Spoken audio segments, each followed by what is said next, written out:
صبح خیر یوتیوب خوش آمدید با خانه خورد ککیما در یک قسم اینترنت در یک جای اینترنت و امروز ما میخوام صحبت کنم در باره چرا تو هرگز برنامه ساز نمیشوی و ولی موضوعی است که بسیاری از دوستان ایتسا از من طلب کردن و از من میفهمم چرا بعد از ویدیوهایی که کردیم طولی 4 ماه اخیر یعنی از 1 ژانویه سال 2023 تا امروز ما حرکت کردیم که هر هفته با حساب میانه یک ویدیو در یوتیوب کانال خودم گذارم و بله تا امروز همین کار کردیم و یعنی اولین سبب این است که برای مثال تو رفتی کامپیوتر گرفتی و 1 ماه تحصیل کردی و رفتی برای مثال یک چند ویدیو را از یوتیوب تماشا کردی، یک چند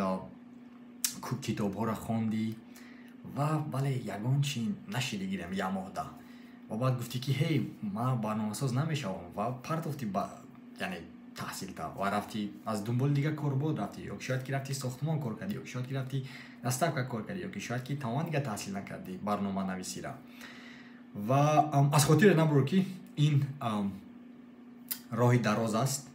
چرا راهی دراز است؟ چون که باید که تو رجای روز داشته باشی، باید که تو نقشه داشته باشی، نقشه یک چند ماه. برای مثال منم اول سال 2020 بود و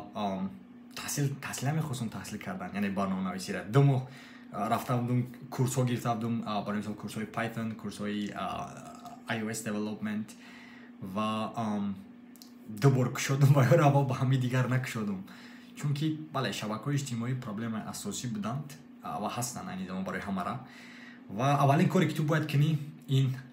همه انمو چیزهایی که آدمانی که تو را از تحصیلت از دقت او طرف میگیرن ترک کنی. برای مثال اول تو باید شبکه‌های اجتماعی تا نابود کنی یا اینکه تمام استفاده نبری. دوم اینکه دوستایی که داری که تماما تا فایده ندارند، برای مثال تحصیل نمیکنند، برنامه نویسی نیستند، تماما کار بر دیگه قطعا دیگر صحبت نکن چون که تو میخوای برنامه ساز شوی و بله اولین کار این. دوم کار این که تو باید نقشه سازی. برای مثال نقشه کش که هی از 1 ایول سال 2023 تا ایول، آگوست، سپتامبر، اکتبر، نوامبر، دکبر تا آخر دکبر ما هر روز 12 ساعت تحصیل میکنم. هر روز ساعتی 7 از خواب میخیزم، هر روز ساعتی 11 خواب میروم، یعنی هر روز 8 ساعت خواب. 8 ساعت خواب برای مثال ساعتی همین 11 کشید باید در داخل جایگاه باشی، 7 کشید تو باید خیزی. بله زیادی من قرار تماشی 7 کشید تو باید خیزی از خواب و همه وقت تا 6 ماه آینده را هر روز نو واسه که تو شادی، نو واسه که تو مبلغ داری، نو واسه که تو زیقی، نو واسه که همه چی نو واسه از وضعیتی که تو چگونه حس میکنی تو باید که هر روز تو 6 ماه آینده را ساعت 7:30 از خواب خیزی، بگاه ساعتی برای مثال 11 خواب روی. بسیارا میگن که خواب از خواب خیستن این مهم است، اما هی از خواب یعنی بودلینگ میمونه ساعتی چند از خواب خیستن شونه، ساعتی چند از خواب خیستن شونه بودلینگ میمونن، اما ساعتی چند خواب رفتن شونه بودلینگ نمیگذارن و ما توصیه میتونم که همین ساعتی 23:00 کشید بودلینگ مونده تلفن که هی وقت خواب شده است رو 23:00 در جوری جوگه درو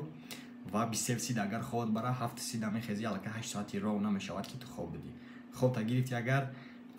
این اصلا مهم است. پس اون برای 6 ماه آینده پس اون توصیه میتونم که 4 ساعت اول روزه گیر، همین هر سر از خواب خیز ساعت 7:30 رو آبازی کن، تیاری با روزه بین، تماما یگان چی خوراک نخور، اوکی خوراک تماما استعمال نکن و کافه کن. برای مثال کافه کن برای 4 ساعت اول بگیریم 30 دقیقه اگر تیاری با روز دی 8 تا 9 10 11 12 تا ساعت 1 4 5 ساعت روزه گیر، تماما یگان چی استعمال نکن چون که وقتی که یگان چی استعمال نمیکنی الکی شکمت گشنای و میخوای که تحصیل کردن. ما برای مثال اول فکر میکنم که اوقات خری الکی پرقوت میشوی و تحصیل بسیار میکنی، اما نه، وقتی که خوراک بسیار میخوری الکی تنبل میشوی دیگه نمیخوای که تحصیل کردن و میروی تلفن تا میگیری و میشینی در یک جا وقت گذرانده در اینستاگرام و یوتیوب و تیک تاک. برای همون 4 ساعت اول روزگیر برای 6 ماه آینده را 4 ساعت اول برای 6 ماه آینده را روزه میگیری و تنها تحصیل میکنی 4 ساعت اول. برای مثال تو پس اون چی را تحصیل کردن در کورس سوال میتی؟ یا بیخ اول درباره یعنی درباره چگونه روز بودن گپ زنیم و دیم سیم با فکرم سیم رو اینکه تو باید که کلندر داشته باشی. برای مثال رو گیر گوگل کلندر هر رنگو کن. برای مثال نوی ساعتی 7 از خواب کستن 23 از خواب رفتن 4 ساعت تحصیل کردم پس اون با ورزش مشغول شدم پس اون خوراک نسیروزی خوردم پس اون با تحصیل کردن. یعنی کلندر رجای روز همه وقت باید باشد. تو 6 ماه آینده تا کلندر ساز، تو 6 ماه آینده نقشه نویس، تو 6 ماه آینده تا 8 ساعت خواب کن، تو 6 ماه آینده تا 4 ساعت روزه گیر. هر ساعتی ساعتی 7 از خواب خستن و پس اون 4 ساعت روزه گرفتن و بله همین کار کن و این زمان بعد میگذاریم با چی را تحصیل کردن کن. برای مثال IT این در حقیقت کلون است. It's a big industry و تو باید که دونی که کدام ساعتش نمیره. برای مثال ما اول میخواستم که وب دیولپر شوم پس اون وب ما دا پیسان نامد پس اون رفتم موبایل دیولپمنت دا چون که من میخواستم که یعنی برنامه نویسم برای iOS برای تلفن های اندروید و iOS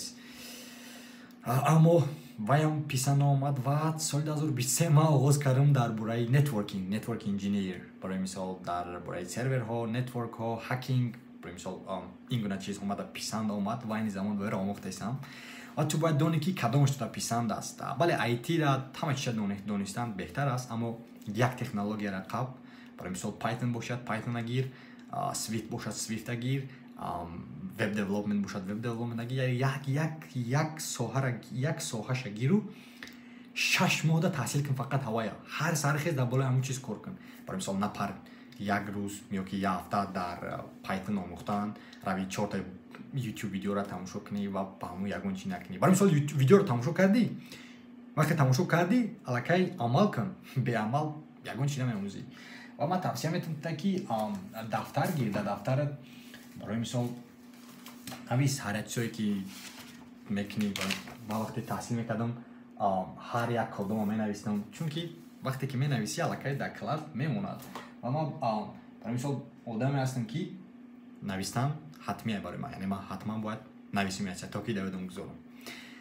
و بله 4 ساعت هر روز 10 ساعت تحصیل کن 6 ماه آینده 10 ساعت هر روز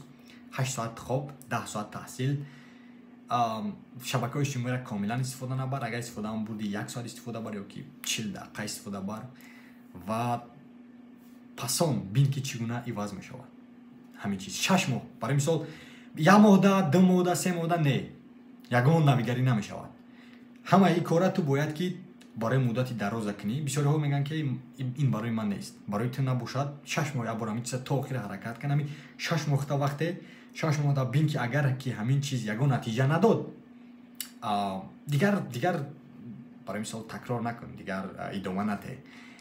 تنها 6 ماه 8 ساعت تحصیل 8 ساعت خواب 10 ساعت تحصیل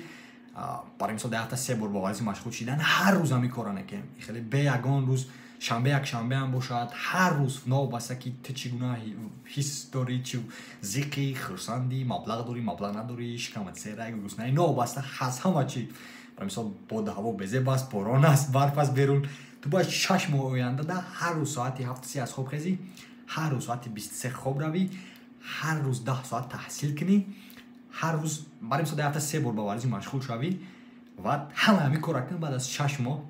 بعد بیا در کامنت من نویس که هی ریزا من 6 ماه کار کردم